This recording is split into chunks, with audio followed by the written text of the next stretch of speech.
खरं तर माहेरून जाताना ना प्रत्येकच स्त्रीला वाईट वाटतच असते. तसंच माझं पण झालं. आता मी रात्रीच आले होते, म्हणजे काल आम्ही आलो होतो मतदानासाठी. आणि मग नंतर आज सकाळी जायचं होतं, तर मला सकाळपासूनच खूप वाईट वाटत होतं. आणि मग तिथं आता आपण लहानाचं मोठं झालेलं असतोय ना तिथं, त्यामुळे सगळ्यांनाच आपल्याविषयी खूप आपुलकी असते.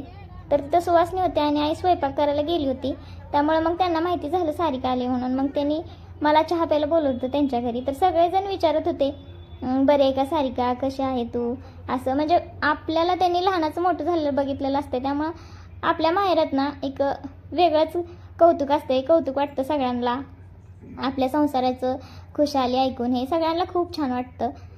तर त्यामुळे मी सकाळ सकाळ त्या सगळ्यांना भेटून आले. तर छान वाटलं मला पण. नंतर मग आम्ही पप्पांना भेटायला रानात आलो होतो.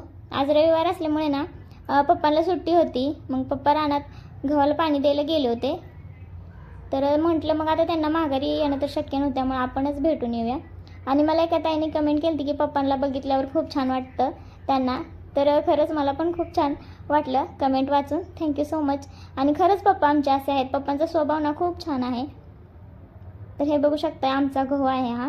आणि यालाच पाणी द्यायला पप्पा आले होते. नंतर पप्पांना आम्ही भेटलो आणि मग आलो. धन्यवाद. भेटूया नेक्स्ट